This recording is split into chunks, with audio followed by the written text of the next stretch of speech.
కాసేపట్లో కేంద్ర బడ్జెట్ ప్రవేశపెట్టనున్నారు ఆర్థిక మంత్రి నిర్మలా సీతారామన్. దీనిపై దేశవ్యాప్తంగా పేదలు, మధ్యతరగతి ప్రజలు, వేతన జీవుల నుంచి పారిశ్రామిక వర్గాల వరకు ఆసక్తిగా ఎదురుచూస్తున్నారు. బడ్జెట్లో ఏ అంశాలు ఉండొచ్చని విషయంపై పలు అంచనాలు వెలువడుతున్నాయి. ఇదిలా ఉంటే తెలుగు రాష్ట్రాలు బడ్జెట్పై భారీ అంచనాలు పెట్టుకున్నాయి. ఈసారి బడ్జెట్లో కేటాయింపులు ఎక్కువగా ఉండాలని కోరుకుంటున్నాయి. ఇదే అంశంపై ఇవాళ డిబేట్లో చర్చిద్దాం. డిబేట్లో మనతో పాటు పాల్గొంటున్నారు ప్రొఫెసర్ గాలి వినోద్ కుమార్ గారు, అనలిస్ట్, అదేవిధంగా దేవి ప్రసాద్ గారు బీఆర్ఎస్ నుంచి, రమేష్ బాబు గారు కాంగ్రెస్ నుంచి, అదేవిధంగా సుభాష్ బాబు గారు ఎకనామిస్ట్. ముఖ్యంగా ముందుగా వినోద్ కుమార్ గారు నమస్కారం అండి. మీ దగ్గర నుంచి స్టార్ట్ చేద్దాం. ఎకనామిస్ట్ గారితో మాట్లాడిస్తే బాగుంటుందేమో. ఓకే, పర్లేదు, అక్కడి నుంచి వెళ్దాం. రైట్, సుభాష్ గారు నమస్కారం అండి. నమస్కారం అండి. ముఖ్యంగా ద్రవ్యోల్బణాన్ని నియంత్రించి ఆర్థిక వృద్ధిని వేగవంతం చేయడానికి బడ్జెట్ ఆర్థిక మంత్రి నిర్మలా సీతారామన్ ప్రాధాన్యత ఇవ్వాల్సిన కీలక అంశాలు కానీ లేకపోతే కీలక ఆర్థిక సూచీలు కానీ ఏమిటంటారు? సార్, ఒక్క ఆన్సర్ చెప్పే ముందు వన్ మినిట్ తీసుకుని go back to slide history. Now India luckily still we're the largest growing economy in the world with about 6.6 to 7% GDP growth. మనం కన్సిస్టెంట్ గా ప్రపంచంలో హైయెస్ట్ గ్రోయింగ్ ఎకానమీగా ఉన్నాం. మనం ఆ రేట్ ఆఫ్ గ్రోత్ లో గత ఆల్మోస్ట్ 10-15 years గా మనం ఇప్పుడు 5th లార్జెస్ట్ గా వచ్చాం. ఈ రేట్ లో వెళ్తే చాలు, మనం బై 2030 మనం 3rd లార్జెస్ట్ అయిపోతాం. మన పైన యుఎస్, చైనా, తర్వాత మనం ఉంటాం. ప్రస్తుతం మనకి చైనాకి మధ్యన జపాన్ అండ్ జర్మనీ ఉన్నాయి. అవి తక్కువ గ్యాప్ లో ఉన్నాయి. ఇది ఎందుకు చెప్తానంటే, మనం గత 10 years గా మన ఎకానమీలో ఈ అప్ స్వింగ్ చూడటం బట్టి మనకి మన ఎకనామికల్ గా కార్పొరేట్ ఎర్నింగ్స్ కానీ ప్రజల లైఫ్స్ కానీ చాలా ఇంప్రూవ్ అయ్యాయి. కానీ ఇక్కడ స్టోరీ ఎక్కడ మారింది అంటే 2024లో కొంచెం ఇబ్బందులు ఫేస్ చేస్తాం మిడిల్ క్లాస్. ముఖ్యంగా ఒక కామన్ యావరేజ్ మిడిల్ క్లాస్ వాళ్ళు వాళ్ళ ఫైనాన్స్, వాళ్ళ హోమ్ బడ్జెట్స్ చాలా స్ట్రెస్ లో ఉన్నాయి. అంటే వాళ్ళ వచ్చే డబ్బు, అయ్యే ఖర్చు దాని పొంతం లేకుండా కొంచెం చాలా ఇబ్బంది పడుతున్నారు. దాంతోపాటు హై టాక్సేషన్, మన ఇన్కమ్ తర్వాత మిగతా జిఎస్టీ మ్యాటర్స్ కానీ అన్ని చూసుకుంటే కూడా చాలా ఇబ్బంది పడతారు.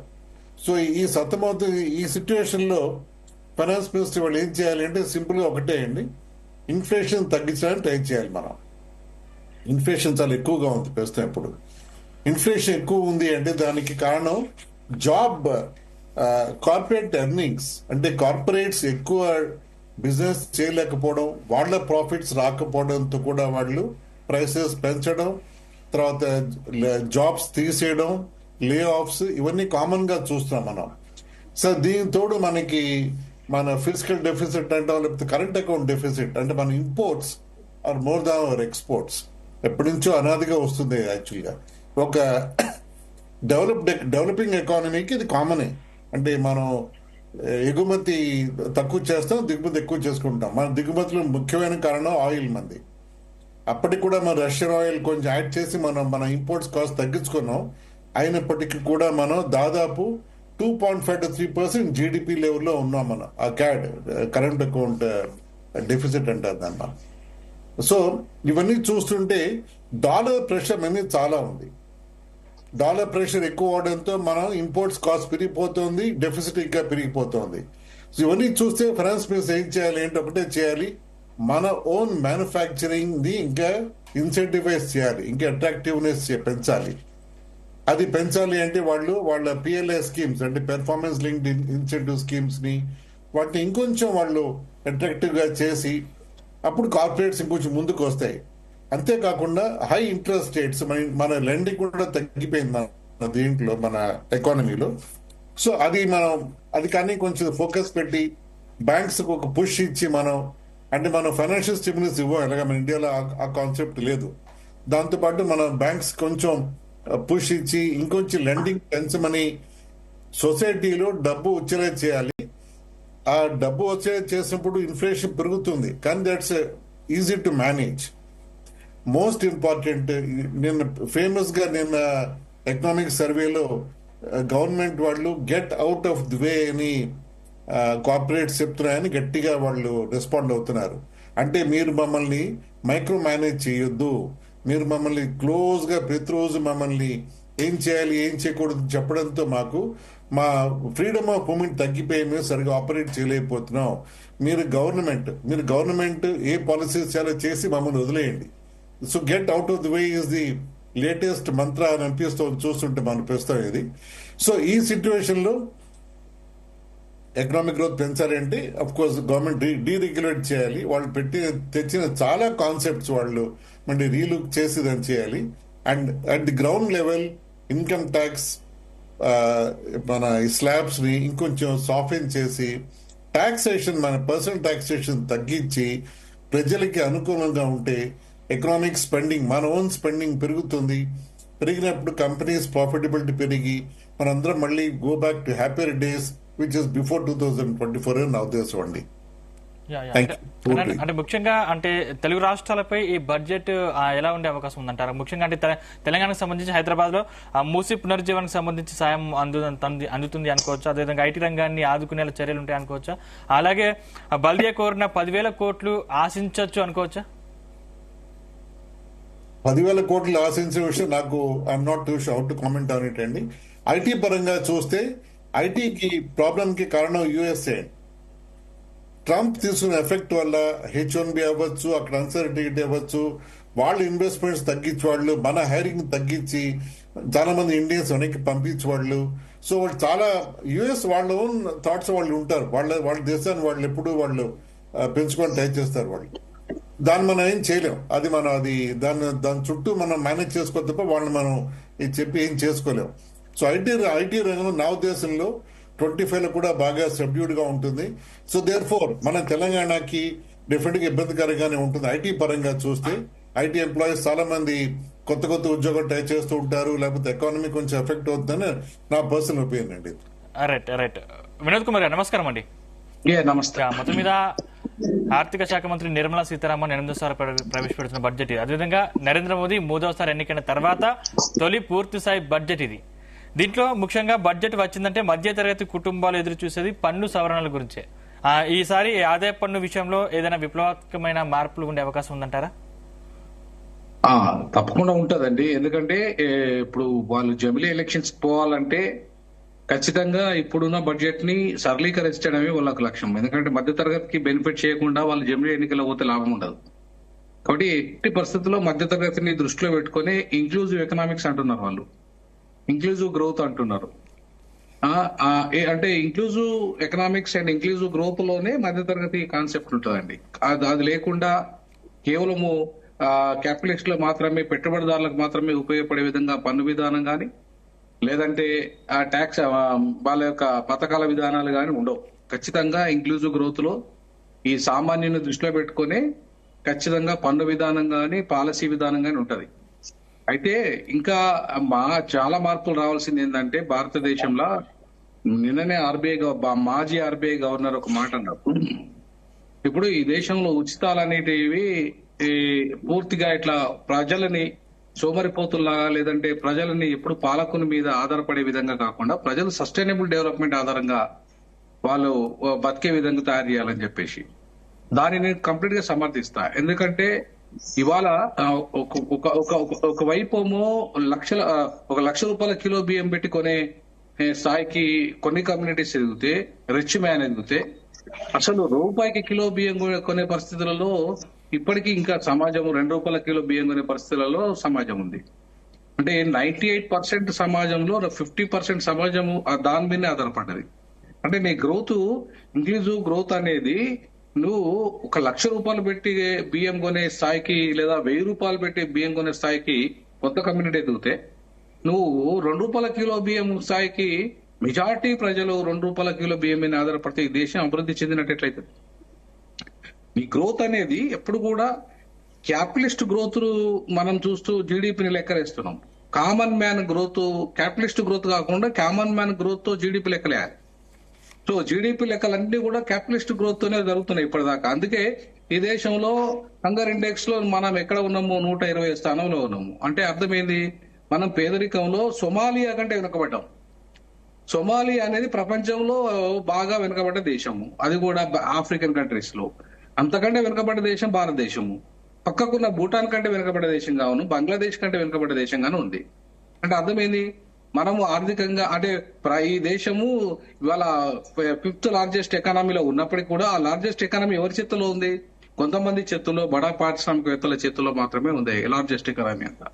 రేపు 3rd లార్జెస్ట్ ఎకానమీ పోయినా, 1st లార్జెస్ట్ ఎకానమీ పోయినా కూడా ఎవరి చేతులు అంటే బిలియనర్స్ మాత్రమే ఉత్పత్తి చేస్తున్నాం మనము. బిలియనర్స్ ను ఉత్పత్తి చేసినంత మాత్రాన ఇది ఈ దేశం అభివృద్ధి చెందినట్టు కాదు. ఇవాళ కామన్ మ్యాన్ ఆ కామన్ మ్యాన్ యొక్క అభివృద్ధి చెందితేనే ఈ దేశం అభివృద్ధి చెందినట్టు.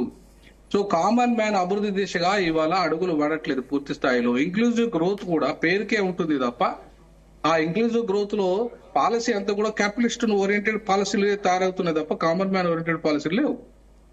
పూర్తిగా ఈ దేశంలో ఉచిత విద్య అందించే పరిస్థితి దేశానికి లేదు. పూర్తిగా ఉచిత వైద్యం, ఒక క్యాపిటలిస్టిక్ దేశమైన అమెరికా అందరికీ ఒకటే రకమైన విద్యను అందిస్తుంది. అక్కడ అంత పెద్ద అంటే ఎకానమీ ఇవాళ మొత్తం ప్రైవేటీకరణ చెందినప్పటికీ కూడా కామన్ ఎడ్యుకేషన్ సిస్టమ్ ఉంది అక్కడ. సో కామన్ హెల్త్ సిస్టమ్ ఉంది అక్కడ. చాలా వరకు ఎవరైనా రిచ్ అయినా, పూర్ అయినా, మిడిల్ క్లాస్ అయినా కూడా అక్కడ ఒకటే స్కూల్లో చదివే పరిస్థితి ఉంది. ఇక్కడ ఈ దేశంలో ఉందా?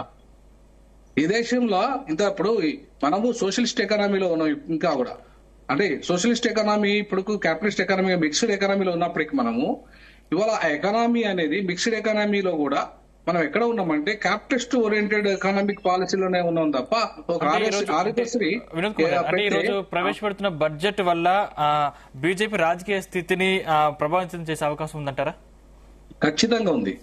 బీజేపీ ఎప్పుడు కూడా చూడండి, బీజేపీ అది ఎప్పుడు కూడా సోషల్ జస్టిస్ ఆధారంగానే పాలసీలు రూపొందిస్తున్నది, ఇంక్లూజివ్ గ్రోత్ ఆధారంగానే పాలసీలు రూపొందిస్తున్నది. అట్లాగే సోషల్ ఇంజనీరింగ్ ఆధారంగానే ఇండియన్ ఎకానమీని మార్చుతున్నది. కాకపోతే ఇంకా క్యాపిటలిస్ట్ క్లచెస్ లోనే అది ఉన్నది కాబట్టి దాన్ని పూర్తి స్థాయిలో డెమోక్రటైజ్ చేయట్లేదు. సో భారతదేశ ఆర్థిక వ్యవస్థ ఎప్పుడు డెమోక్రటైజ్ అవుతుందంటే నీకు ట్యాక్స్ విధానాలు ఇంపోజ్ చేసినప్పుడు, విపరీతమైన ట్యాక్స్ విధానాలు బాగా డబ్బులు సంపాదించిన వాళ్ళ మీద పెట్టాలి. విపరీతంగా ఎవరైతే డబ్బులు సంపాదిస్తున్నారో వాళ్ళ మీద హైయెస్ట్ ట్యాక్స్ వేయాలి. సో హైయెస్ట్ ట్యాక్స్ వేసినప్పుడు ఏమవుతుందంటే ఆ ఎకానమీ అంతా కూడా వాళ్ళ దగ్గరికి వెళ్ళి కామన్ మ్యాన్ యూజ్ చేసే విధంగా యూజ్ అవుతుంది. ఇవాళ వాళ్ళు సిఎస్ఆర్ పేరు మీద కడుతున్నది ఎంత? సిఎస్ఆర్ పేరు మీద కేవలం 2% మాత్రమే. అది కూడా వాళ్ళు ఏంటంటే దొంగ లెక్కలు చూపెడుతున్నారు, పేపర్ల మీదనే పెడుతున్నారు. కానీ ఎక్కడ కూడా ఆ ప్రజలు కామన్ మ్యాన్ చేరట్లేదు సిఎస్ఆర్ ఫండ్స్. సో కాబట్టి ఇంకా సిఎస్ఆర్ ఫండ్స్ ను ఇంకా పెంచాల్సిన అవసరం ఉంది. దాన్ని మ్యాండేటరీగా చట్టాన్ని రూపొందించాల్సిన అవసరం ఉంది. ఆ మొత్తం ఎవరైతే డబ్బు ఉన్న వాళ్ళు, విపరీతమైన రిచ్ దేశంలో ఎవరైతే 2% బాగా ధనవంతులు ఉన్నారో వాళ్ళ మీద హైయెస్ట్ ట్యాక్స్ చేయాల్సిన అవసరం ఉంది. వాళ్ళకి డబ్బులంతా తీసుకోవాల్సిన అవసరం ఉంది. అది కామన్ మ్యాన్ డెవలప్మెంట్ కోసం ఖర్చు పెట్టాల్సిన అవసరం ఉంది. సో ఆ దిశగా పాలసీ మారితే తప్ప, ట్యాక్స్ పాలసీ మారితే తప్ప ఈ దేశం అభివృద్ధి చెందదు. ఎందుకంటే కొంతమంది చేతుల్లో డబ్బంతా ఉంటే మిగతా వాళ్ళ చేతుల్లో డబ్బు లేకపోతే కొనుగోలు శక్తి ఎట్లా పెరుగుతుంది? కామన్ మ్యాన్ కు కొనుగోలు శక్తి పెరగకుండా ఈ దేశంలో జీడీపీ ఎట్లా పెరుగుతుంది? కామన్ మ్యాన్ జీడీపీ ఎట్లా వస్తుంది? కాబట్టి కొనుగోలు శక్తి పెరిగే విధంగా ఆయనకు ఉపాధి కానీ ఉద్యోగ అవకాశం కానీ ఉండాలి. సో మరి అది లేకుండా కొనుగోలు శక్తి ఎట్లా పెరుగుతుంది? సో కాబట్టి కొనుగోలు శక్తి పెరగకుండా కామన్ మ్యాన్ అంతా కూడా ఇంకా ఉచితాల మీదనే ఆధారపడితే సో తప్పకుండా ఈ దేశము డెవలప్మెంట్, ఆర్థిక సస్టైనబుల్ ఎకనామికల్ డెవలప్మెంట్ లో ఉండదు. ఎట్టి పరిస్థితుల్లో ద్రవ్యోల్బణం వస్తుంది. కాబట్టి ఆ ద్రవ్యోల్బణం తట్టుకోవాలంటే సస్టైనబుల్ ఎకనామికల్ దిశగా అడుగులు వేయాల్సిన అవసరం ఉంది. పాలసీ విధానాన్ని సంపూర్ణంగా ప్రక్షాళన చేయాల్సిన అవసరం ఉంది. అదే ట్యాక్స్ పాలసీ వెరీ ఇంపార్టెంట్ ఇక్కడ ఈ దేశంలో. ఈ దేశంలో ట్యాక్స్ పాలసీని కనుక నిజంగా బాగా డబ్బున్న వాళ్ళ మీద కనుక ఎక్కువ వేయగలిగితే, ఇంపోజ్ చేయగలిగితే ఖచ్చితంగా ఈ దేశంలో ఆ డబ్బు అనేది పంపిణీ జరిగే అవకాశం ఉంటుంది. కొంతమంది చేతుల్లో ఉండకుండా అది కామన్ మ్యాన్ వచ్చే అవకాశం ఉంటుంది. రైట్. దేవిప్రసాద్ గారు నమస్కారం అండి. నమస్కారం. అంటే గత బడ్జెట్ లో కేంద్ర ప్రభుత్వం తెలంగాణకు కేటాయించిన నిధులపై మీ అభిప్రాయం ఏంటి? ఇప్పుడు ఈసారి ఏ మార్పులు ఆశిస్తున్నారు? గుడ్ మార్నింగ్ అండి, పెద్దలకు అందరికి నమస్కారం. ఇంతకుముందు మిత్రులు వినోద్ గారు చెప్పినటువంటి అనేక అంశాలు ఇవాళ బడ్జెట్ ప్రవేశపెడుతున్నప్పటికీ కూడా భారత స్వాతంత్రం వచ్చిన తర్వాత అనేక బడ్జెట్లు ప్రతిపాదించే విషయాలన్నీ కూడా ప్రజలు చదువు చూశారు. కానీ సమానత్వం సాధించాల్సినటువంటి భారతదేశం అసమానతలు పెరిగే విధంగా తీసుకుంటున్నటువంటి వల్ల అసమానతలు పెరిగిపోతున్నాయి తప్ప ఇంకా సమానత్వానికి దారులు చూపడం లేదనేటువంటి విషయం వీళ్ళందరికీ కూడా అర్థమవుతున్నటువంటి విషయం. ఎందుకంటే ఈ విషయాలు కొంతమందే గతంలో మాట్లాడే స్థితి నుంచి ఇవాళ 100% కూడా ఇటువంటి విషయాలు మాట్లాడుతుండడం అనేటువంటిది ఈ 75-76 సంవత్సరాలుగా జరుగుతున్నటువంటి ఒక అంటే ఎప్పుడు బడ్జెట్ ప్రవేశపెట్టినా కూడా నిరుద్యోగం పెరుగుతుంది తప్పించి ఎక్కడ కూడా తగ్గట్లేదు. నేను అదే చెప్తాను, నిరుద్యోగం పెరగడం కావచ్చు. ఎవరైనా బడ్జెట్ లో ఏం ఆశిస్తారండి? పేదలకు సంబంధించినటువంటి విషయాల మీద ఏమేమి నిర్ణయాలు తీసుకుంటారు? ఇవాళ పేద ప్రజలు కొనేటువంటి సరుకుల మీద కావచ్చు, పేద ప్రజలు ఉపయోగించేటువంటి వస్తువులు కావచ్చు, పేద ప్రజలకు అవసరమైనటువంటి తినుబండారాలు కావచ్చు, పేద ప్రజలకు అవసరమైనటువంటి చిన్న చిన్న ఇళ్లకు సంబంధించినటువంటి విషయాలు కావచ్చు, ఇటువంటి అన్ని కూడా కేంద్ర ప్రభుత్వం మధ్యతరగతికి పేద ప్రజలకి సరైనటువంటి తోడ్పాటు అందిస్తుంది అనేటువంటి ఆశలు క్రమక్రమంగా తరిగిపోతున్నాయి అనేటువంటి విషయం కూడా వాస్తవం. అందుకే ఈ బడ్జెట్ లో పెద్దగా తెలంగాణ, మీరు అన్నట్టు తెలంగాణ ప్రజలు చాలా ఎక్స్పెక్టేషన్స్ ఉన్నాయి. ఎందుకంటే తెలంగాణ అనేక పోరాటాలతో సాధించినటువంటి తెలంగాణకి విభజన చట్టంలో ఇచ్చినటువంటి అనేక అంశాలు విస్మరణకు గురైతా ఉన్నాయి. విభజన చట్టంలో చాలా స్పష్టంగా తెలంగాణ ప్రజలకు అనేక హామీలు ప్రభుత్వం ఇచ్చి ఒక చట్ట రూపంగా పార్లమెంట్ లో వచ్చినప్పటికీ కూడా బడ్జెట్ లో శూన్యాస్తంగా మిగిలిందనేటువంటి మాట వాస్తవం. ఎక్కడో కొన్ని కేటాయింపులు, ఇవాళ అన్ని కేటాయింపులు, అన్ని రంగాల కేటాయింపులు కూడా తగ్గుతున్నాయి. కాబట్టి ఈ బడ్జెట్ లోనైనా నేను తెలుగు ప్రజలు అని మీరంటే డెఫినెట్ గా తెలంగాణ ప్రజలను విడదీయాల్సే వస్తుంది ఇవాళ డెఫినెట్ గా. ఎందుకంటే ఆ ప్రభుత్వంలో పార్ట్నర్షిప్ గా ఉన్నటువంటి చంద్రబాబు నాయుడు గాని లేకుంటే నితీష్ కుమార్ గాని వాళ్ళిద్దరి ఆ రెండు రాష్ట్రాల్లో కొంత అనుకూలమైనటువంటి నిర్ణయాలు వచ్చేటువంటి అవకాశం ఉందనేటువంటి కొంత వాస్తవం. ఎందుకంటే ఇవాళ విశాఖ సంబంధించి ప్రైవేటీకరణ చేయొద్దని అందరం కూడా చాలా పెద్ద ఎత్తున ఉద్యమించినటువంటి నేపథ్యంలో ఇవాళ ఆ వెనక్కి తగ్గింది కదా భారతీయ జనతా పార్టీ. గతంలో దీన్ని పూర్తిగా అమ్మే స్టేజ్ కి వచ్చినటువంటి పరిశ్రమను ఇవాళ పొలిటికల్ కంపల్షన్ వల్ల, రాజకీయ అనివార్యత వల్ల ఇవాళ దానికి కొన్ని కేటాయింపులు జరిగేటువంటి అవకాశం కూడా ఇవాళ స్పష్టంగా కనబడతాం. కానీ తెలంగాణకు విభజన చట్టంలో ఉన్నటువంటి అంశాలు కానీ ఒక జాతీయ ప్రాజెక్టుకు ఇవ్వాలని చెప్పి మనం అనేక సందర్భాలుగా కూడా అడుగుతా ఉన్నాం. ఎందుకంటే నీటిపారుదల రంగానికి సంబంధించి అనేక రాష్ట్రాలకు మీరు తోడ్పాటు అందిస్తా ఉన్నారు.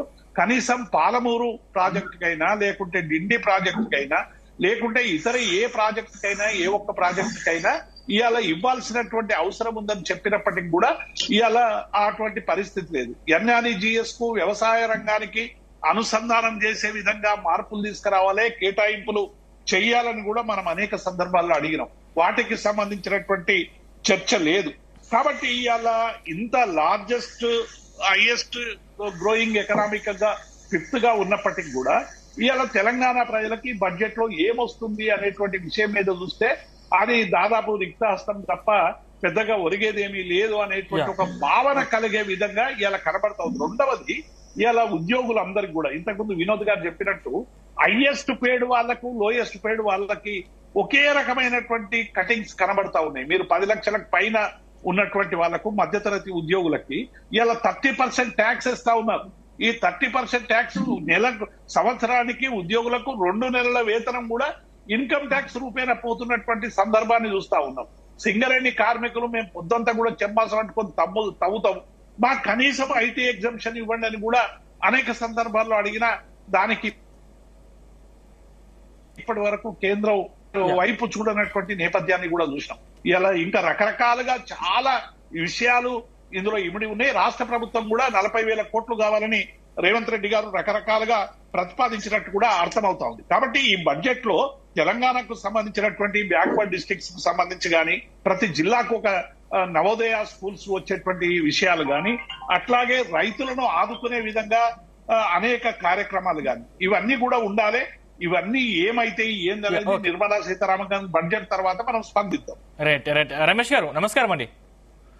నమస్తే అండి. నమస్తే. ఈ బడ్జెట్ పై మీ అభిప్రాయం ఏంటండి?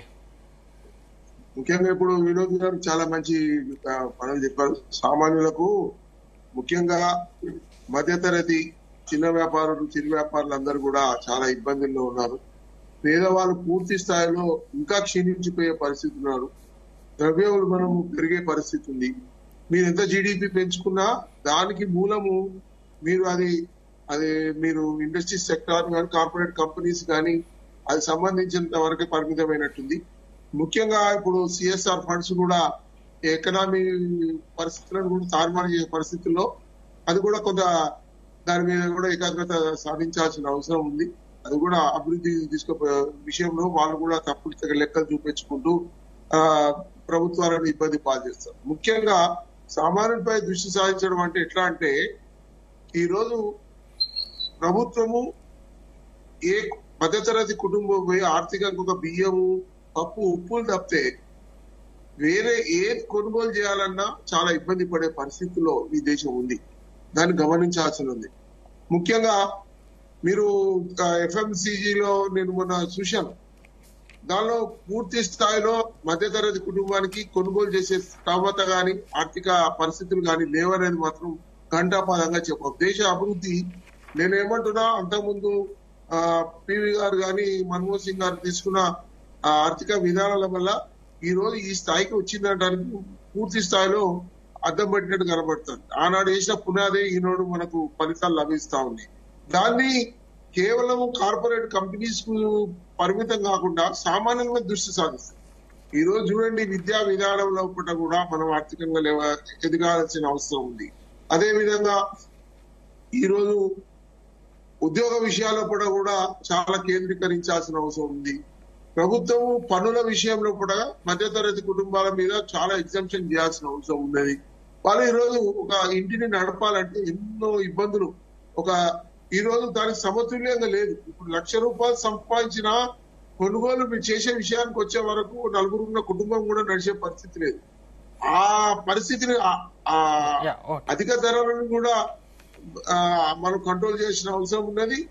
మధ్యతరగతి కుటుంబాలు కూడా పర్చేసింగ్ చేసుకునే పరిస్థితులు లేదు. ఎటువంటి కూడా ఆర్థికమైన ఇబ్బందుల వల్ల చాలా సతమతం అవుతుంది. దాన్ని దృష్టి సాధించాలని చెప్పేసి ఈ రోజు నేను చూశాను పేపర్లో, వాళ్ళు సర్వే చేస్తున్నారు అది ఇది అని చెప్పేసి ఆ ధరలను దించాలనే విధానం. నేనేమంటున్నా, హైయెస్ట్ ట్యాక్స్ ఈరోజు తెలంగాణ ద్వారానే వసూలు ఉన్నాయనేది కూడా చూశాం. ఈ రోజు నేను అనేది ఏంటంటే, పూర్తి స్థాయిలో స్వాతంత్రం వచ్చి ఇన్నేళ్ళైనా కూడా మనం ఒక రకమైన ఇబ్బంది లేకుండా, మళ్ళీ దానికి తోడు పనులే కాకుండా పెట్రోల్ డీజిల్ ధరలు కూడా, గ్యాస్ ధరలు కూడా, ఇంటికి పనికొచ్చే ప్రతి దాని మీద కూడా పూర్తి స్థాయిలో ప్రతి ఒక్కరి దగ్గర కూడా కోట్ల సామాన్యులు గుంజుతున్నారు తప్పితే పెద్దవాళ్ళ కార్పొరేటర్ వాళ్ళ దాని మీద ఇబ్బంది ఏం లేదు. ఈ రోజు పెట్రోల్ ఎవ్రీ డే రిక్వైర్మెంట్ ఉంటుంది, ఎవ్రీ డే గ్యాస్ ఇంటింటికి రిక్వైర్మెంట్ ఉంటుంది. వాటిని ఎలా తగ్గించాలని దాని మీద కూడా దృష్టి సాధించాలి. స్వాతంత్రం వచ్చి 60 ఏళ్ళు అయినప్పటికీ కూడా ఒక పెట్రోల్ ధర ₹60 పెరగలేదు. ఈ రోజు ఎంత ₹120 దాకా పోయింది. దీనివల్ల ఎవరికి ఏ డబ్బు పోతుంది, ఎవరి డబ్బు పోతుంది? సామాన్యులది మధ్యతరగతికే ఇబ్బంది కదా. ఇటువంటి పరిస్థితుల మీద దేశం చాలా క్లిష్ట పరిస్థితుల్లో మనము ఈ రోజు సతమతం అవుతున్నది. మధ్యతరగతి కుటుంబం, చిన్న కుటుంబం, ఉన్నవాడు ఉన్నవాడు. మా వెంకట్ గారు బాగానే చెప్పారు. అట్లీస్ట్ సిఎస్ఆర్ ఫండ్స్ కూడా ప్రజలకు అందుతలేదు. గ్రామాలకు అభివృద్ధి జరిగే పరిస్థితులు లేదు. ఆ ఫండ్స్ కూడా మిస్యూజ్ చేయకుండా మంచి యూటిలైజ్ చేసే పరిస్థితిని తీసుకురావాలి. చాలా స్ట్రిక్ట్ గా మీరు సుభాష్ గారు మీరు చెప్తున్నారు, మీరు జిఎస్టీ దాని విషయాలు మీరు ఆలోచించకండి. ఇప్పుడు జరుగుతున్న ఈ ఎఫ్ఎంసీజీ దాని గురించి మీరు చాలా ఎక్స్పర్ట్స్ కాబట్టి మీరు మాట్లాడాల్సిన మాకు కొంత తక్కువనే ఉంటుంది దాని డీటెయిల్ గా. అయినా దానివల్ల ఇంకొక నష్టం ఏం జరుగుతుందంటే, ఈ మనము పెట్టిన ఇండస్ట్రీ సెక్టర్ కానీ ఈ కంపెనీస్ కానీ ఏవైతే ప్రొడక్ట్స్ చేస్తున్నాయో ఈ కొనకపోతే వాళ్ళు కూడా నష్టపడతారు. మీరు చెప్పారు, వాళ్ళు నష్టపడుతున్న ధరలు వేస్తున్నాం. ఇది కూడా సామాన్యుల మీద పడుతుంది. చాలా టిపికల్ ఇష్యూస్ అండి. సమగ్రంగా ఆలోచించాల్సిన అవసరం ఉంది.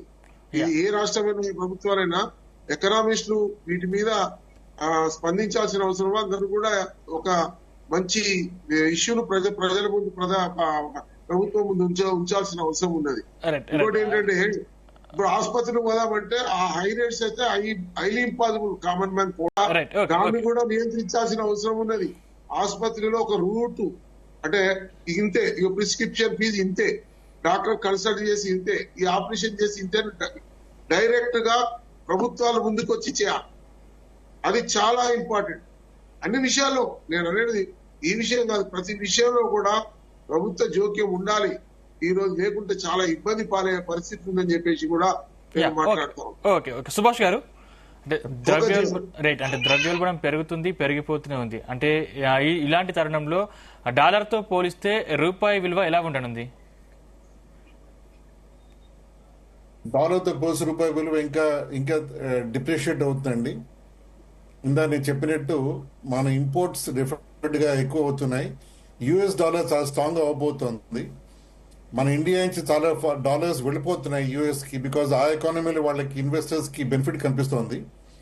సో దాన్ని బట్టి యుఎస్ డాలర్ స్ట్రాంగ్ అవుతుంది, మన రూపీ వీక్ అవుతుంది. దాంతో మన ఇంపోర్ట్స్ ఎక్స్పెన్సివ్ అవుతాయి. సో ఇది కొంచెం మన ఇబ్బందికర సిచ్యువేషన్. దీన్ని మనం తట్టుకోవాలి అంటే మన ఓన్ మ్యానుఫ్యాక్చరింగ్, మన ఓన్ ఎక్స్పోర్ట్స్ మనం ఇంప్రూవ్ చేసుకోవాలి. దానికోసమే మనం రకరకాల రిలీఫ్స్ గవర్నమెంట్ కు ఆలోచిస్తోంది. ఇది అంటే ట్రంప్ ఎప్పటి నుంచో అతను చెప్పుకుంటూ వచ్చాడు. ఎలక్షన్ ముందు కూడా, ఎలక్షన్ తర్వాత కూడా టారిఫ్ పెంచుతా అంటాడు. సో దేర్ఫోర్ మన ఎక్స్పోర్ట్స్ టు యుఎస్ తగ్గిపోతాయి అని నా ఎక్స్పెక్టేషన్. సో మన ఎక్స్పోర్ట్స్ తగ్గితే ఎక్కడ మనం ఇంకెవరికి ఎక్స్పోర్ట్ చేయగలం? మన ఇంపోర్ట్స్ తగ్గించుకోగలమా, లేకపోతే మన మ్యానుఫ్యాక్చరింగ్ పెంచుకోగలమా? ఇవన్నీ కూడా కాంప్లెక్స్ ఫ్యాక్టర్స్ అండి. ఐఎమ్ షూర్ గవర్నమెంట్ దీని మీద ఆలోచించి చేయగలదు సిచ్యువేషన్ ని. ఒక చిన్న పాయింట్ చెప్పాలి మన మన అందరి వ్యూవర్స్ కి. చాలా మంచి మంచి పాయింట్స్ చెప్పారు రమేష్ గారు, వినోద్ గారు, తర్వాత దేవిప్రసాద్ రావు గారు. చిన్న పాయింట్ ఏమిటంటే మన దేశంలో 4 కోట్ల మంది ఇన్కమ్ ట్యాక్స్ కడతారండి. అంటే మన 140 కోట్ల పాపులేషన్ లో 4 కోట్ల మంది ఇన్కమ్ ట్యాక్స్, అంటే ఇన్కమ్ ట్యాక్స్ కడుతున్న వాళ్ళు 4 కోట్ల మంది ఉన్నారు. ఈ 4 కోట్ల మంది కట్టే ట్యాక్స్ మన ఇండియాలో ఉన్న అంబానీలు, అదానీలు, టాటాసు, బిర్లాసు కట్టే ట్యాక్స్ కంటే మనకు కట్టే ట్యాక్స్ ఎక్కువ. అభివృద్ధి లేదన్నట్టు, ఇంకా గ్రోత్ లేదన్నట్టు అందరి దగ్గర. అది అది మీనింగ్ ఏంటి చూసుకోవచ్చు. అంటే మన ఒక ordinary man is contributing to economy more than these large Giants. మన మీద రమేష్ గారు చెప్పినట్టు చాలా బర్డెన్ వేసేస్తుంది గవర్నమెంట్ కానీ, లేకపోతే వాళ్ళ పాలసీస్ కానీ, హాస్పిటల్ బిల్స్ కానీ, లేకపోతే బయట ఎక్కడికి వెళ్ళినా సరే అంటే ప్రీమియమ్స్ పెంచేయడం, తర్వాత ధరలు పెంచేయడం, అంటే కామన్ మ్యాన్ ని ఇంకా విపరీతంగా కొనుగోలు శక్తి లేదండి. కామన్ మ్యాన్ దగ్గర కొనుగోలు శక్తి లేకుండా పోయింది.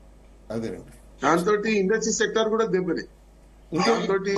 ఇంకొక పాయింట్ మన ఫిజికల్ డెఫిసిట్ అండి. ఫిజికల్ డెఫిసిట్ అంటే మనం పొలిటికల్ గా మనం రకరకాల ప్రామిసెస్ చేస్తాం. ఇప్పుడు ఢిల్లీ ఒక పెద్ద ఎగ్జాంపుల్, లేదా అన్ని ఫ్రీగా ఇచ్చేస్తారు. అవి ఇవ్వడంతో మన డబ్బే ఫ్రీగా ఇస్తాం. యాక్చువల్లీ మనం దాన్ని అలా ఖర్చు పెడతాం. అంటే డెవలప్మెంట్ ప్రాజెక్ట్స్ పెట్టకుండా మనం ఇలా అందరూ ఫ్రీగా ఇచ్చేస్తే డబ్బు మిగలదు. దాన్ని బట్టి డెఫిసిట్ బడ్జెట్, దాని డెవలప్మెంట్ ఆగిపోతుంది, ఎంప్లాయ్మెంట్ పెరగదు. ఇందాక ఇంకొక భక్తి చెప్పినట్టు మనం మామూలు వాళ్ళకి ఇంట్లో కూర్చోబెట్టి వాళ్ళకి అన్నం తర్వాత కావాల్సినవన్నీ ఇస్తుంటే పనికి ఎవరు వెళ్ళరు. సో పనికి వెళ్ళకపోతే మన ఎకానమీ ఇంప్రూవ్ అవ్వదు. అలా మనం దాన్ని అలాగా డెవలప్ చేసేసి మన సొసైటీ దిప్పేసాం. యాక్చువల్గా ఎలక్షన్ అంటే డబ్బు ఇవ్వాలి, లేకపోతే ఇంకేదో చేయాలి, వాళ్ళకి షాప్స్ ఇవ్వాలి, అన్ని వాళ్ళకి ఫ్రీగా ఇవ్వాలి, కాంగోతులని చేయాలి. ఇది మేజర్ రోల్ చేస్తుందండి డ్యామేజ్. కరెక్ట్. అంటే మనం గత 10 ఏళ్ళుగా 20 ఏళ్ళుగా ఆర్థికమైన దెబ్బలు కాకుండా మానసికంగా, శారీరకంగా కూడా ఈ ప్రభుత్వాలు దెబ్బతీస్తా ఉన్నాయి. ఈ కాన్సెప్ట్ కూడా ప్రభుత్వాలు ఆలోచించాల్సిన అవసరం ఉన్నది. ఏదైనా కూడా ప్రజల మీద దెబ్బతీసే ఏ కార్యక్రమం దృష్టి సాధించాల్సిన అవసరం. అవునండి. అంటే ఒకటి అంటే తెలంగాణ 88% ట్యాక్స్ ప్లేయర్ గా అగ్రస్థానంలో ఉందండి. అంటే దాదాపు 14-15 రాష్ట్రాలతో పోలిస్తే మన రాష్ట్రం అధికంగా ట్యాక్స్ కడుతుంది. దానికి కారణం మన ఐటీ అండ్ మన ఓన్ మ్యానుఫ్యాక్చరింగ్, ఫార్మా మ్యానుఫ్యాక్చరింగ్, మంది ఐటీ సెక్టర్, మన ఓన్ మ్యానుఫ్యాక్చరింగ్ కూడా బాగానే ఉంది తెలంగాణలో. సో ఐటీ సెక్టర్స్ బాగుంది. అవునండి, అన్ని బాగున్నాయి. సో అంటే రకరకాల దేశాలు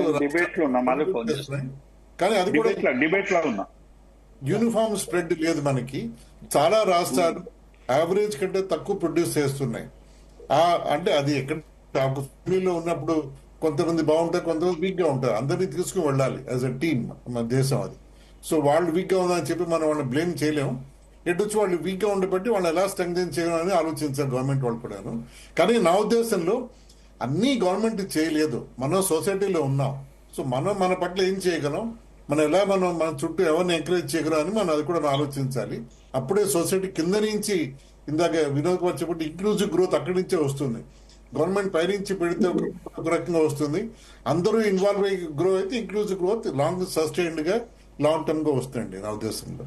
ముఖ్యంగా మనం ఫైనాన్స్ మినిస్టర్ గారు చేయవలసిన వాళ్ళ టాక్సేషన్ తగ్గించాలి, కామన్ మ్యాన్ కి టాక్సేషన్ తగ్గించాలి.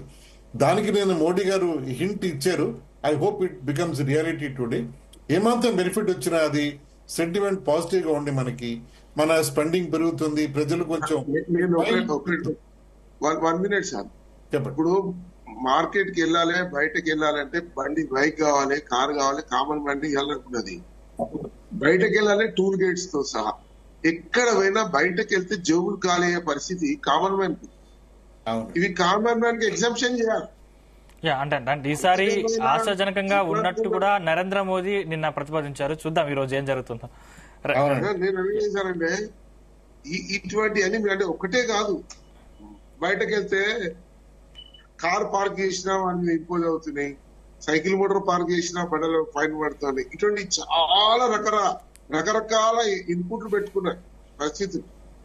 ఇప్పుడు ఈ రాష్ట్ర ప్రభుత్వాలు కానీ కేంద్ర ప్రభుత్వం కొన్ని దృష్టి సాధించాల్సిన అవసరం ఉన్నది. పూర్తిగా వేలకు వేలు వేస్తే సంతోషం అనిపిస్తున్నది. ఇప్పుడు నేను అనేది ఇటువంటి కూడా కామన్ మ్యాన్ మీద చాలా ఎఫెక్ట్ పడుతూ ఉన్నది. ఇట్ ఈస్ మనిషికి సంపాదించేది లిమిటెడ్ ఉన్నప్పుడు కరప్షన్ ఓడు కదా. మనకి ఆర్థికమైన పరిస్థితులు ఇబ్బందులు వచ్చినాడే అటువంటి దారి బంధించే పరిస్థితులు ఉంటాయి. ఈ రోజు ప్రతి విషయంలో బిజినెస్ మ్యాన్ కానీ ఎవరికి కానీ కల్తీల విషయంలో కానీ ఇటువంటి అన్ని కూడా బాగా పూర్తి స్థాయిలో మనం కంట్రోల్ చేసే గవర్నమెంట్ ప్రతిష్టాత్మకంగా తీసుకోవాల్సిన అవసరం ఉన్నది. ఇది కామన్ మ్యాన్ మధ్యతరగతి కుటుంబం మీద చాలా ఇంపాక్ట్ పడతా ఉన్నది. ప్రతి రంగంలో కూడా అది ఓన్లీ మధ్యతరగతి కుటుంబం మీద ఎక్కువ ఫోకస్ అయిపోతాం. కానీ నేనేమన్నా మనం కూడా సస్టైన్ కావాలంటే కొంత ప్రభుత్వాలు వాళ్ళకు ఫీడింగ్ అందించాల్సిన అవసరం ఎటువంటి మేధావులు కూడా ఉంది. వినోద్ కుమార్ గారు, అంటే కొనుగోలు శక్తి ఉండట్లేదు, రాను రాను ఇంకా తగ్గిపోతోంది, సామాన్యులపై విపరీతమైన భారం పడుతుంది. అంటే ఇలాంటివి పునరావృతం కాకూడదంటే ఎటువంటి చర్యలు తీసుకుంటే బాగుంటుందంటారు? ప్రధానంగా ఇప్పుడు ప్రతి అంశంలో కూడా కరప్షన్ ఫ్రీ ఏదైతే స్టార్ట్అప్ ఇండియా, స్టాండప్ ఇండియా, తర్వాత make in India, made in India, ఏవైతే డిజిటల్ కరెన్సీ, ఇవన్నీ కూడా ఏంటంటే ఒక మంచి డెవలప్మెంట్ లో భాగంగా తీసుకొస్తున్నాయి. దాదాపు గతంలో కంటే పోలిస్తే ఇప్పుడు చాలా వరకు కరప్షన్ తగ్గింది. ఎందుకంటే అంత డిజిటల్ ఎకానమీ వచ్చిన తర్వాత డైరెక్ట్ గా పేదవాడి అకౌంట్ లో పడేటానికి స్కీమ్స్ కూడా పేదవాడి అకౌంట్ లో పడే పరిస్థితికి వచ్చేసింది. ఎవరు అంతకుముందు మిడిల్ మ్యాన్ ఉండే, మిడిల్ మ్యాన్ ఉన్న కారణంగా తప్పకుండా మిడిల్ మ్యాన్ చేతిలో డబ్బులు పెడితే తప్ప వాళ్ళకి స్కీమ్స్ కూడా కామన్ మ్యాన్ కి వచ్చేటి కావు. కానీ ఇప్పుడు అట్లా కాదు. సో కాబట్టి ఇప్పుడు డిజిటల్ టెక్నాలజీ వచ్చిన తర్వాత, ఆర్టిఫిషియల్ ఇంటెలిజెన్స్ వచ్చిన తర్వాత ఏవైతే ఇప్పుడు మనకు కొంత అంటే ఒక రకంగా ఎంప్లాయ్మెంట్ తగ్గుతుంది అనే ప్రచారం జరుగుతున్నప్పటికీ కూడా దానికంటే లాభం కూడా ఎక్కువ ఉంది దానివల్ల. సో కాబట్టి ఇప్పుడు మొత్తం డిజిటల్ పేమెంట్స్ మీద బాగా కాన్సన్ట్రేట్ చేయాల్సిన అవసరం ఉంది. ఇంకా ఈ దేశంలో డిజిటల్ పేమెంట్స్ 40% చేస్తున్నారు. ఇంకా 60% పీపుల్ డిజిటల్ పేమెంట్స్ జరుగుతుంటే ఆ డిజిటల్ పేమెంట్స్ కరప్షన్ జరుగుతుంది సార్. ఇప్పుడు ఇంకా ఇంకా ఇంకా ఏం చేయాలంటే కామన్ మ్యాన్ కు ఇప్పుడు ఏంటంటే ఈ డిజిటల్ పేమెంట్స్ వచ్చిన తర్వాత కూడా ఇవాళ చూడండి మామూలుగా కూడా చాలా కరప్షన్ చేస్తున్నాయి sir. Pay time common man కూడా చంపేస్తారు. వాళ్ళు ఏదో పెద్ద కంపెనీస్ తో టైఅప్ అయ్యి లోన్స్ అని వీళ్ళ మీద విపరీతమైన ఏదైనా చిన్న 500 రూపాయల ఏదైనా కొనుగోలు చేస్తే దాని మీద 20%, 30% కూడా ఇంట్రెస్ట్ చేసే పరిస్థితి వచ్చింది. అదే వాటిని ఇంకా తగ్గించాలండి. ఇప్పుడు డిజిటల్ పేమెంట్స్ లో కూడా ఏమైందంటే ఫారెన్ కంపెనీస్ కు ఉపయోగపడే డిజిటల్ పేమెంట్స్ ఉన్నాయి తప్ప మనకు మన ఓన్ డిజిటల్ పేమెంట్స్ కావాలా, మన కరెన్సీ. అప్పుడు ఏమైతుందంటే దీంట్లో లాభం ఎక్కువ ఉంటుంది మనకు ఇండియన్ ఎకానమీ పెరగడానికి ఆస్కారం ఉంటుంది. ఎందుకంటే ఇప్పుడు కూడా ఇవాళ ఆన్లైన్ పేమెంట్స్ చేసుకుంటున్నారు. సో కాబట్టి ఇవాళ ఆ అమౌంట్ కాస్త ఫారెన్ కంపెనీకి ఎందుకు పోవాలి, ఇండియన్ కంపెనీకే రావాలి. అవును, ఈ ఇండియన్ కంపెనీకి వచ్చే విధంగా మనము ఇప్పటికింకా దాన్ని ఇప్పుడు చైనా చూడండి, చైనా డీప్ సీక్ అని చెప్పేసి వాళ్ళు ఒక టెక్నాలజీని డెవలప్ చేసుకున్నారు. సో దానివల్ల ఏమవుతుందంటే చైనా డీప్ సీక్ వల్ల ఇవాళ చైనా ఎకానమీ చాలా అభివృద్ధి చెందడానికి స్కోప్ ఉంది. మరి ఇండియా ఆ వైపు ఇంకా ప్రయాణం చేయట్లేదు. సో ఇవాళ టెక్నాలజీని కూడా మనం ఇవాళ చాలా అందిపుచ్చుకోవాల్సిన అవసరం ఉంది. ఎందుకంటే చాలా వరకు ఇండియన్ ఎకానమీ ఇవాళ టెక్నాలజీ మీద ఆధారపడింది. గతంలో మాన్యువల్ వర్క్ తోనే ఇండియన్ ఎకానమీ ఆధారపడింది. ఇప్పుడంతా మాన్యువల్ ఎకానమీ పోయి టెక్నాలజీ ఎకానమీ వచ్చింది. సో కాబట్టి టెక్నాలజీ ఎకానమీని ఎట్లా కంట్రోల్ చేయాలి, ఏ రకంగా ఫారెన్ కంపెనీస్ కాకుండా ఇండియాలోనే సొంత స్పేస్ తయారు చేసుకోవాలి, టెక్నాలజీ బిజినెస్ లో మనం ఎంటర్ కావాలి. ఇప్పుడు ఒక శుభ పరిణామం ఏంటంటే స్పేస్ టెక్నాలజీలో కూడా మనం ఎంట్రీ అయినాం. స్పేస్ టెక్నాలజీ కూడా మనం ఎంట్రీ అయిన కారణంగా ఇవాళ చాలా బిజినెస్ ఇవ్వగలుగుతున్నాం, ప్రపంచానికి ఇవాళ చాలా బిజినెస్ ఇవ్వగలుగుతున్నాం స్పేస్ టెక్నాలజీ. సో అట్లా ఒక స్పేస్ టెక్నాలజీ కాకుండా అగ్రికల్చర్ సెక్టర్ అనేది ఇండియాలో చాలా పెద్ద బిజినెస్ అది. సో అగ్రికల్చర్ సెక్టార్ ని ఇవాళ మనం ఈ టెక్నాలజికల్ వైపు తీసుకురాగలిగితే ఇవాళ 60 to 70% ఇండియన్ ఎకానమీ అగ్రికల్చర్ మీదే ఆధారపడింది. సో అగ్రికల్చర్ లో రైతుకు పెట్టుబడి గిట్టుబాటు వచ్చే విధంగా, రైతుకు మేలు జరిగే విధంగా, అట్లాగే రైతు కూలీలకు మేలు జరిగే విధంగా, అట్లాగే ఎవరైతే ఇంకా ఆ వ్యవసాయ రంగం మీద ఆధారపడి బతుకుతున్నారో వాళ్ళందరినీ కూడా కేవలం సోమరిపోతులు చేసే విధంగా కాకుండా వాళ్ళ ఎకానమీని పెంచే విధంగా, వాళ్ళ యొక్క పెట్టుబడిని పెంచే విధంగా, వాళ్ళ యొక్క టెక్నాలజికల్ క్రాప్ టెక్నాలజీని కూడా విపరీతంగా వాళ్ళకి అందించగలిగితే, ఇవాళ చూడండి అమెరికాలో ఒక రైతు కేవలము తన రిమోట్ కంట్రోల్, ఇంట్లో కూర్చొని రిమోట్ కంట్రోల్ ద్వారా కొన్ని 100 ఎకరాలు 1000 ఎకరాల భూమిని ఇవాళ సాగు చేయగలుగుతున్నారు టెక్నాలజీ ద్వారా. సో దాంతో ఏమవుతుందంటే అమెరికాలో ఒక పాల వ్యాపారం ద్వారానే, ఒక పాల వ్యాపారం ద్వారానే ఒక రైతు కొన్ని $1000 సంపాదిస్తున్నాడు. సో ఇవాళ ఆ పరిస్థితి ఇండియాలో లేదు. ఇంకా ఆ పరిస్థితి ఇంకా రావాలి, ఆ పరిస్థితి దిశగా వెళ్ళాలి. ఆ రకంగా ఇండియాలో రైతు ఎప్పుడైతే డెవలప్ చేయగలుగుతామో అప్పుడు వ్యవసాయ కూలీలో కూడా పని దొరుకుతుంది. సో రైతు అంటే అగ్రికల్చర్ ఎకానమీ అనేది చాలా ఇంపార్టెంట్. ఇవాళ అగ్రి బిజినెస్ అనేది చాలా ఇంపార్టెంట్. దాంట్లో మనం బాగా వాటికి సబ్సిడీలు ఇవ్వాల్సిన అవసరం ఉంది. ఆ రకంగా ఎంఎస్పీని కూడా మనం ఇవాళ అందించాల్సిన అవసరం ఉంది. రైతు వ్యాపారాలు చిరు వ్యాపారం సులభతరం చేయాలి, చిరు వ్యాపారాలను సులభతరం చేయాల్సిన అవసరం ఉంది. ఇవాళ అగ్రి ఎకానమీ మీద చాలా బిజినెస్ చేయొచ్చు అండి, విపరీతమైన బిజినెస్ చేయొచ్చు. ఇవాళ మనం సొంతగా ఆర్గానిక్ ఫుడ్స్ తయారు చేసుకోవచ్చు మనం అగ్రి బిజినెస్ ద్వారా. ఇవాళ కల్తీ లేని బిజినెస్ ఫుడ్ తయారు చేసుకోవచ్చు. ఇవాళ అనవసరంగా హాస్పిటల్ పోయే బదులు ఈ అగ్రి బిజినెస్ ను కరెక్ట్ గా మనము ఆర్గానిక్ బిజినెస్ వైపు కనుక తీసుకురాగలిగితే, ఆర్గానిక్ ప్రొడక్ట్స్ వైపు తీసుకురాగలిగితే ఇవాళ మన హెల్త్ బాగుంటది, తర్వాత ప్రజలు కొనుగోలు శక్తి పెరుగుతుంది. అగ్రి బిజినెస్ లో చాలా బెనిఫిట్స్ ఉన్నాయి భారతదేశంలో. సో ఆ దిశగా ఇవాళ అడుగులు వేయాల్సిన అవసరం ఉంది ఇండియన్ ఎకానమీ డెవలప్ కావాలంటే. ఇంకా ఆత్మహత్యలు జరుగుతా ఉన్నాయి. నేను అదే అంటున్నా, ఇప్పుడు ఆత్మహత్యలు జరిగే రీతిలో వాళ్ళ పాలసీలు ఉన్నాయి. ప్రతి ఒక్క దగ్గర 100 ఎకరాలు 50 ఎకరాలు అయితే లేదా భూ సంస్కరణ ద్వారా ఉన్నాయి, 5 ఎకరాలు 10 ఎకరాలు. వాడు పెట్టుబడి పెట్టిన దానికి గిట్టుబాటు లేదు, గిట్టుబాటు వచ్చిన తర్వాత వాడిని ఇంట్రెస్ట్ కట్టుకుంటూ పోతున్నది తప్పితే ఇప్పటికీ అంటే ఈ లాస్ట్ 10 years నుంచి నేను చూస్తున్నాను ఎంత నుంచి జరిగింది ఆత్మహత్యల పరంపర మళ్ళా మొదలైంది. ఆర్థిక ఇబ్బందులు బాగా ముందుకు వస్తున్నాయి. ఎందుకు మరి అంటే ప్రైస్ హైకింగ్ వలన అధిక ధరల వల్ల వస్తుందా, లేకుంటే అంటే వాళ్ళ స్తోమత కన్నా ఎక్కువ ఎక్స్పెండిచర్ అవుతుందా? దీనివల్ల ఇవాళ ప్రభుత్వాలు చాలా జోక్యం చేసుకోవాలి. అగ్రి ఎకనామీని కోఆపరేటివ్ ఎకనామీగా మార్చాలి. గతంలో కోఆపరేటివ్ సొసైటీ బ్రహ్మాండంగా ఉండే, ఇప్పుడు వాటిని కంప్లీట్ కొలాబ్ చేసి పడేసారు. సో ఇవాళ కోఆపరేటివ్ సొసైటీని కనుక స్ట్రెంథన్ చేయగలిగితే అగ్రికల్చర్ లోన్స్ గవర్నమెంట్ ఇచ్చేది దాంట్లో కోఆపరేటివ్ ఎకనామిక్స్ ద్వారా. ఇవాళ ఏమైపోయింది, కంప్లీట్ గా క్లోజ్ చేసేసారు, దాన్ని మింగి పడేసారు. ఆ కోఆపరేటివ్ సొసైటీనే క్లోజ్ చేసి పడేసారు.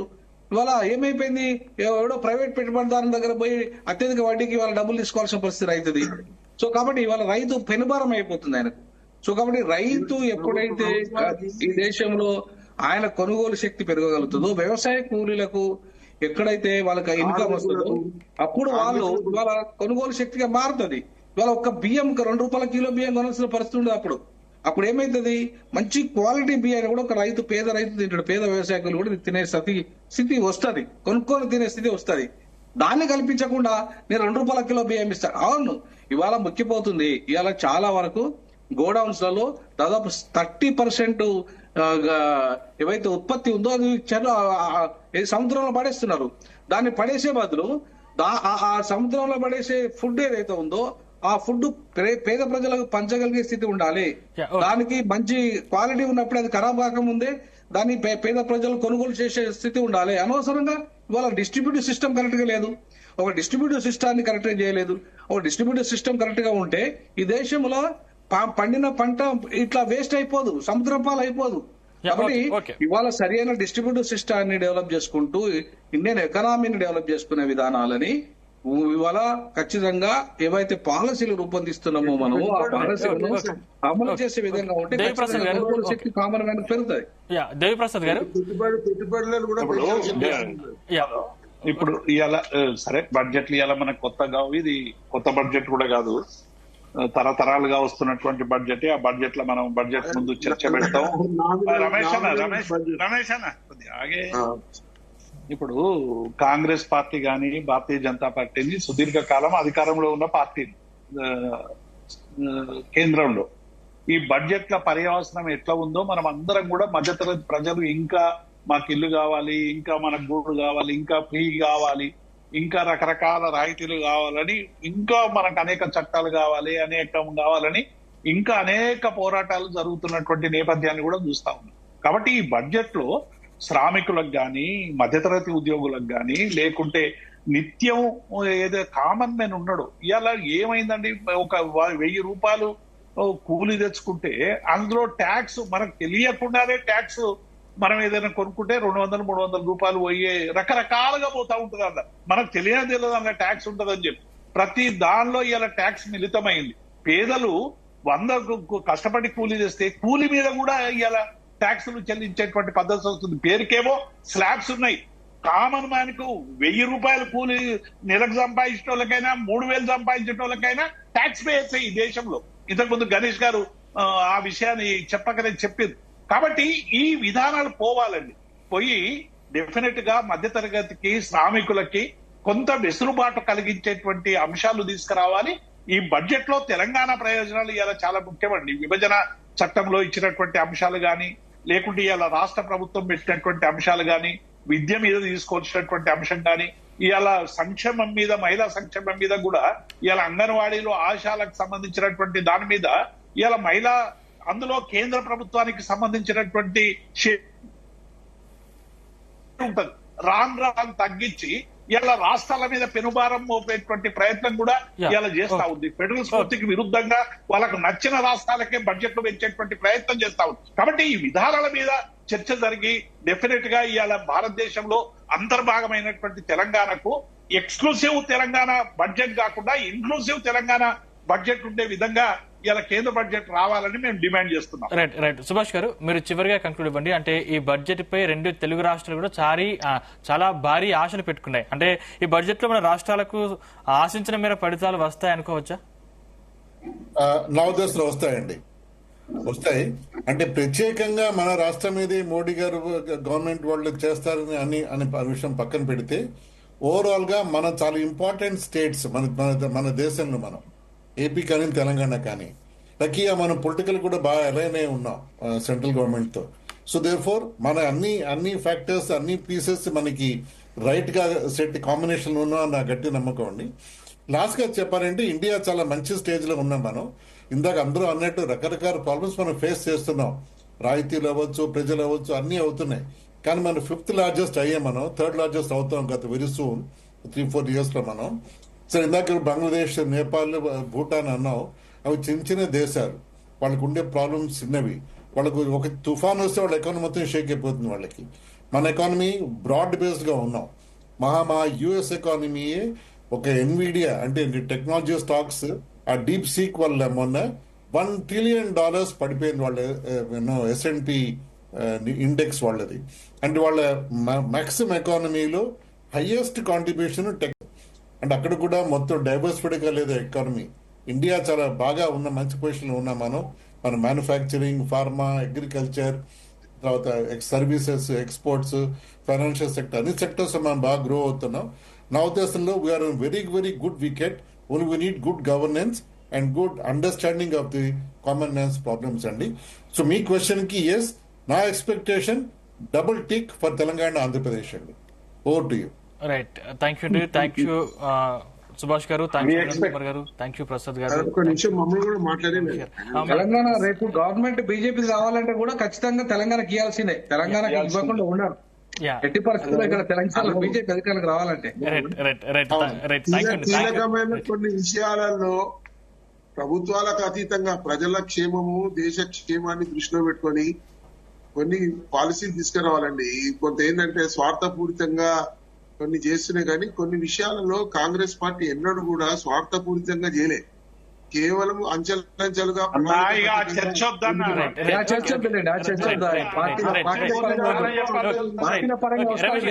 దాని గురించి మళ్ళీ మాట్లాడతాం.